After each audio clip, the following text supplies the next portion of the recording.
Assalamualaikum warahmatullahi wabarakatuh. Selamat pagi anak-anakku sayang, insan yang cerdas, terampil, beriman dan bertakwa. Oke, kali ini kita akan belajar kembali tematik tema 6, subtema keempat, pembelajaran keduanya. Halaman sekolah sangat indah, banyak tanaman hijau terawat.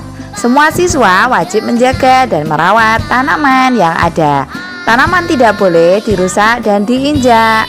Merawat tanaman di sekolah adalah hal yang harus dilakukan semua siswa. Tanaman di halaman sekolah membuat sekolah tampak indah. Tanaman di halaman sekolah jangan diinjak. Jangan pula membuang sampah di halaman sekolah. Jika tanaman diinjak, tanaman akan rusak. Halaman sekolah tidak akan tampak indah lagi. Membuang sampah di halaman sekolah membuat lingkungan tampak kotor.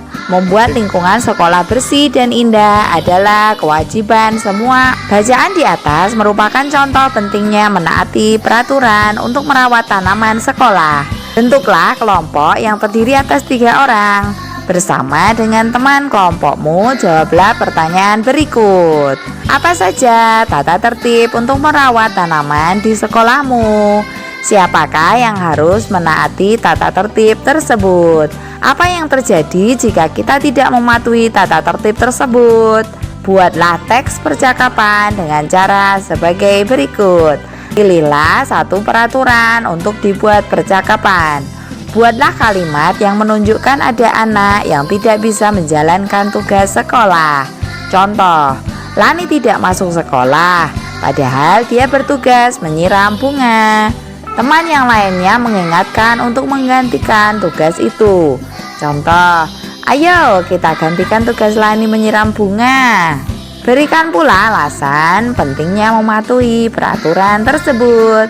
Contoh, tanaman harus disiram supaya tumbuh subur.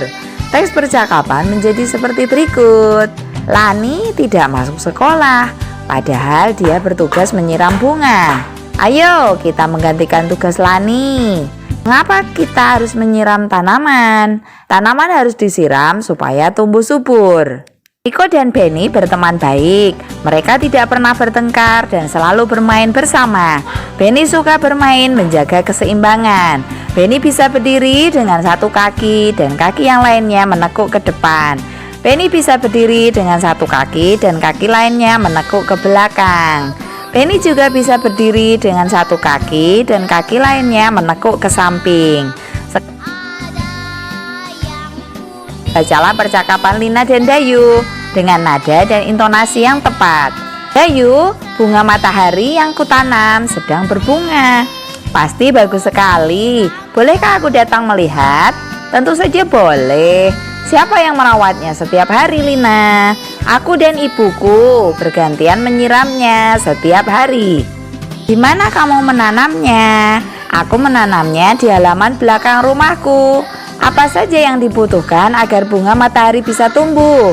Tanah yang subur, air, sinar matahari, dan pupuk. Kapan kamu mau datang ke rumahku? Sore ini setelah pulang sekolah. Baiklah, sampai nanti Dayu. Siapakah yang banyak bertanya pada percakapan di atas? Kata tanya apa saja yang digunakan dalam percakapan? Apa saja yang menandakan kalimat tanya? Awali kalimat tanya dengan kata tanya dan akhiri dengan tanda tanya. Lengkapilah kalimat tanya berikut dengan kata tanya yang ada di dalam kotak. Jawaban di bawah pertanyaan akan membantu kalian. Siapa yang menanam bunga matahari ini? Yang menanam bunga matahari ini adalah Ibu Lina. Kapan Lina menyiram tanaman di halaman? Lina menyiram setiap sore. Berapa batang bunga matahari yang tumbuh? Ada 4 batang bunga matahari yang tumbuh. Apa yang dibutuhkan agar tanaman bisa tumbuh? Tanaman membutuhkan air dan sinar matahari. Mengapa bunga matahari harus disiram setiap hari? Bunga matahari harus disiram setiap hari agar tidak layu. Nah, selamat belajar anak-anakku sayang. Insan yang cerdas, terampil, beriman dan bertakwa. Wassalamualaikum warahmatullahi wabarakatuh.